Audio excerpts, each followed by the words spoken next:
Thanks very much for staying with us. Time now for Eye on Africa with me, Georgia Calvin-Smith.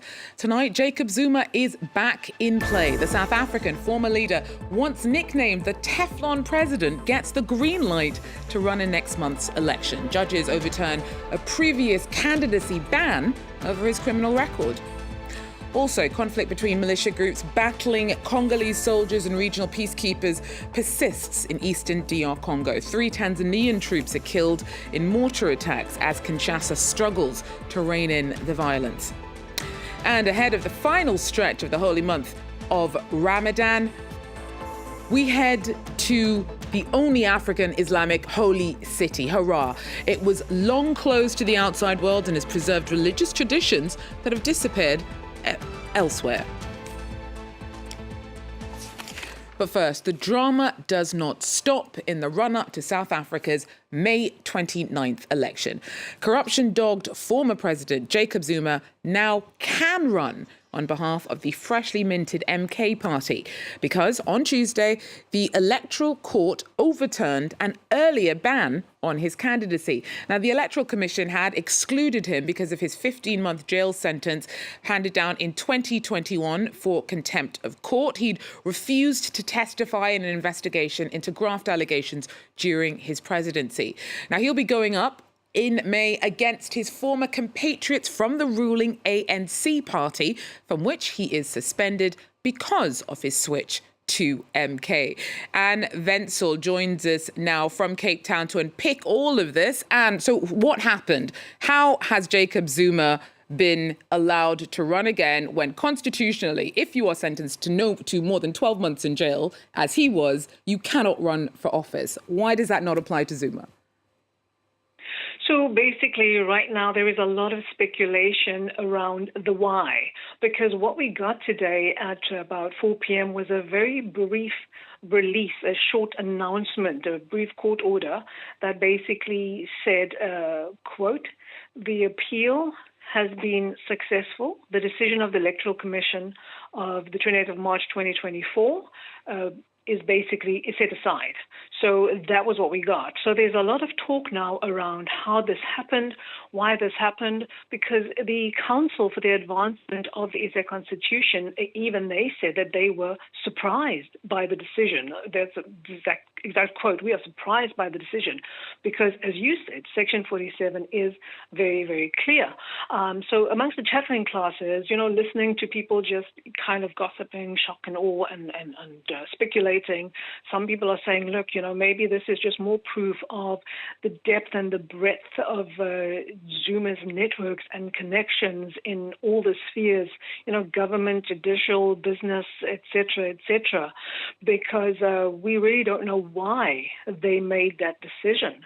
So we are hoping that in the next few days we will learn the reasoning behind that. We do know that the lawyers for the MK party and Zuma argued, as they had said last week, that it was a contempt of court sentencing and not a criminal sentencing. But they also said, they also argued in court now that the National Assembly's membership can only be decided on by the National Assembly, and that the IEC has no standing when it comes to that. So it's possible that this is kind of the central argument around which everything bubbles, but we will wait to hear what exactly their reasoning was for coming to that decision. Now, Anne, Zuma has dating back to just September since MK appeared on the scene, but he's always been the ace up the sleeve for this new party. So what does his return to the fray ahead of the election mean for South Africa's political landscape heading into those polls? So basically, when the MK party emerged in September, because that was when they came into being, people were kind of, aware of them, and the ANC was annoyed by them because Umkhonto we Sizwe party, the name of the ANC's armed wing, and the ANC is still fighting for them to not be able to use that name, saying that they have the copyright because of how deeply rooted in the psyche and the all the social features of the ANC, the MK is their former military wing.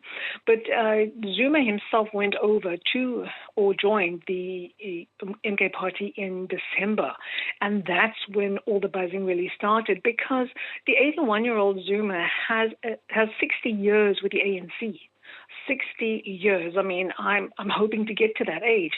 So that's a long time. That's a long time, and that's a lot of networks within the party, and a lot of cross kind of border relationships within the party as well. But also, he is very strong in his home turf, on his home ground of KZN.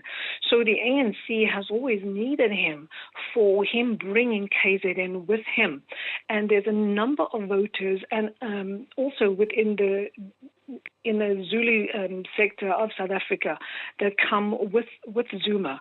So for now, the issue is that he will bring all these voters, he'll move them away from the ANC to the MK party. And this has been it's already been said last year that the ANC is going to battle to come out with over 50% of the voters. With the MK party and Zuma in play, the likelihood of them coming out with even 50% is dropping as we speak. And Wetzel, thank you so much for breaking that down for us. Moving on, fighting has again picked up in Eastern Democratic Republic of Congo, where M23 rebels are clashing with Congolese troops and their allies. 3 soldiers from the Southern African SADC regional force have been killed during the peacekeeping mission. Our Emmett Livingston is in Kinshasa. He brings us more. The security situation in eastern Congo has taken another turn for the worse, with 3 Tanzanian soldiers recently killed. The soldiers were deployed as part of the Southern African Development Cooperation Force, or SADC force, in Congo's North Kivu province. The SADC force has been battling M23 rebels who are backed by Rwanda and who have surrounded the eastern Congolese city of Goma by land. SADC announced on Sunday that the 3 Tanzanian soldiers had been killed in a mortar strike. 2 South African soldiers deployed with the force had also been killed in a mortar strike in February.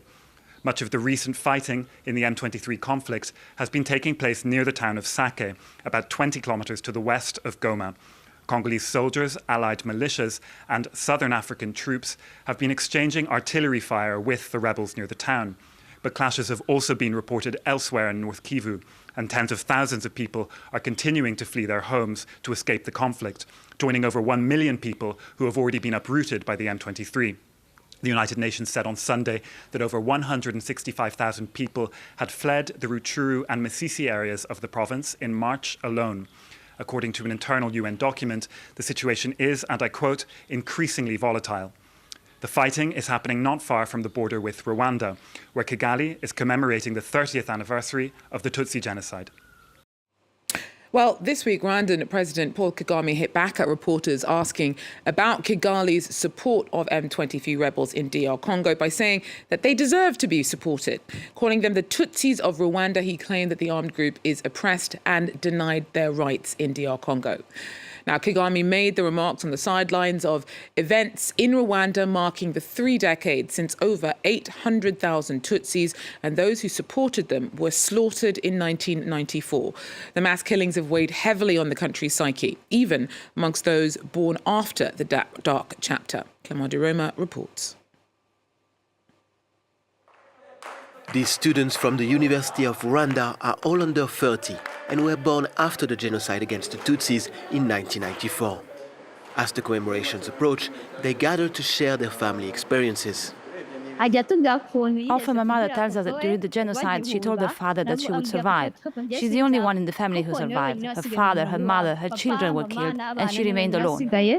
Although there is no trained professional to lead these groups' therapy sessions, this organization does what it can to prepare its members for challenging periods.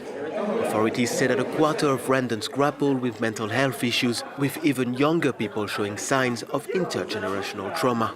They didn't face the genocide automatically, but they had this transgenerational trauma, and it is transmitted through DNA, first of all. And the second way, it is an emotional attachment that they have with their parents. Several studies show that many parents who witnessed massacres in 1994 have passed on some of the psychological damage they suffered to their children. PTSD symptoms often emerge during annual commemorations, such as depression or mutism. For these 21-year-old students whose family refuses to take part in the yearly ceremonies, only speaking out provides healing. I believe there should be family dialogue, where parents take the time to tell the story to their children. Gradually, us, the younger generation, will come to know our history better, until the point where it no longer hurts our hearts and disturbs our daily lives. But other young Rwandans choose to try and move on from this dark period of history. I am focusing mostly on the future. Of course, I think about the past, but only a little bit, and it doesn't occupy much of my thoughts. I just listen from it. 30 years and more than one generation after the genocide, every young Rwandan remembers the grim national chapter, but also knows their fortunes depend on possibilities that lie ahead. In other news, Muslims around the world are preparing for the final stretch of the holy month of Ramadan. That's due to wrap up later this week. Our correspondent sent us this report from Harar, the fourth holiest city in Islam and the only one in Africa. In the middle of Ramadan, zikri prayers are echoing through the streets of Harar. For hours on end, inhabitants sing religious texts in Harari to the beat of the drums. It's a millennial-old tradition. This event is called Badr. We celebrate the day when the Prophet Muhammad won the Battle of Badr. Many people came from the surrounding area to take part in the zikri prayer. We are still expecting a lot of people. The prayer lasts until midday, and we celebrate here and around the Abadir temple. Harari prayers were written centuries ago. Locals have collected 1,400 manuscripts. They're kept in the Harar Museum. This is where the treasures, like these songs written 500 years ago, are restored. He was coming in these museums by pieces. When he was first digitalized. By that way, cleaning and digitalized, after to coming in these bookbinding rooms, I was fixed to plastic acid-free Japanese paper. Harar's rich heritage has made it a popular tourist destination. To attract even more visitors, the city has embarked on a vast renovation project that's due to be completed before the end of Ramadan celebrations. The first step was to clean, to make excavation of the dirt, to make the road clean and safe. Then they painted with different colors that attracted children, tourists, all different colors. The third one is rebuilding destroyed parts, the walls. More than 10,000 people are expected to celebrate Eid here. The 3-day festival was inscribed as a World Intangible Cultural Heritage by UNESCO last year. Well, that's it for Eye on Africa for now. Thanks for joining us, though, and do so again if you can. Till then, take care.